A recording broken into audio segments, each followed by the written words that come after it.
Aujourd'hui, les petites filles sont beaucoup plus attirées par les poupées et les garçons par les voitures. Mais c'est vrai que nous aussi, en tant que parents, selon que l'on croit que l'enfant est fille ou garçon, il y a eu des études, on montrait un bébé et on disait aux adultes c'est une fille ou c'est un garçon.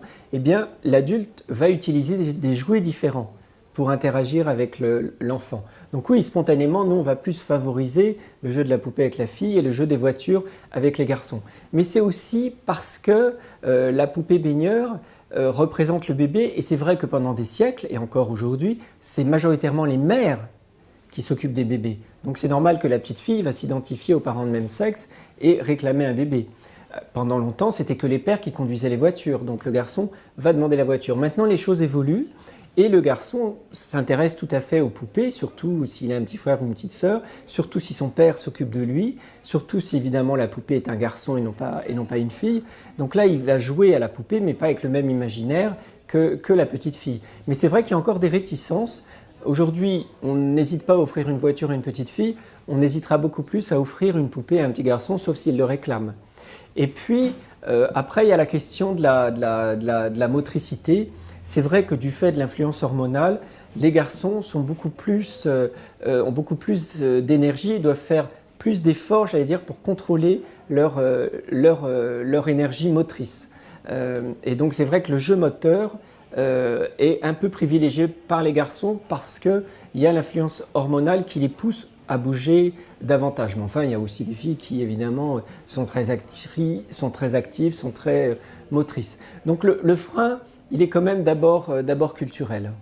Après, il y a des centres d'intérêt. De toute façon, il y a aussi des filles qui ne s'intéressent pas à la poupée, qui ne se mettent pas du tout à la place d'une maman, qui n'ont pas envie. Alors, est-ce que ça fera plus tard des filles qui n'aimeront pas tellement s'occuper des bébés, mais davantage des enfants plus grands? C'est possible. Il n'y a pas à s'inquiéter si l'enfant joue, avec quoi que ce soit. Ce qui est inquiétant, c'est que l'enfant ne joue pas, surtout quand il s'agit de jeux symboliques.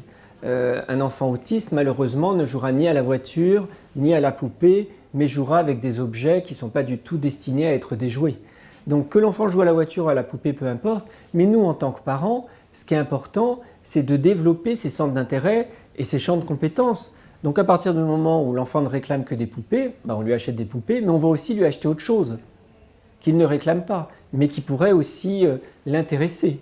C'est-à-dire qu'il faut toujours proposer des choses à l'enfant qu'il ne réclame pas forcément. On lui donne ce qu'il réclame, mais on lui propose aussi autre chose, pour qu'il se sente autorisé à jouer à différentes choses. Moi, je pensais à deux petits garçons, par exemple, que j'avais suivis. Il y en avait un qui était vraiment que dans les jouets de garçons, ballon, voiture, et l'autre, son jumeau, que dans les jouets de filles, paillettes, poupées, etc. Et moi, quand j'ai reçu ce petit garçon, parce que les parents étaient inquiets parce qu'il voulait devenir fille, je lui ai en fait résumé, je lui ai expliqué qu'il n'avait pas besoin de devenir fille pour jouer à ces jeux-là. Qu'en tant que garçon, il avait le droit d'y jouer, mais il n'était pas obligé de ne jouer qu'à ces jeux-là sous prétexte que son frère jouait à d'autres jeux. Et donc il a compris et il s'est intéressé à d'autres choses. Il a continué de jouer à la poupée, mais il s'est intéressé ensuite aux voitures, aux ballons. Et du coup, après, c'est son frère qui s'intéressait qu'aux voitures, qui ne se sentait pas très bien.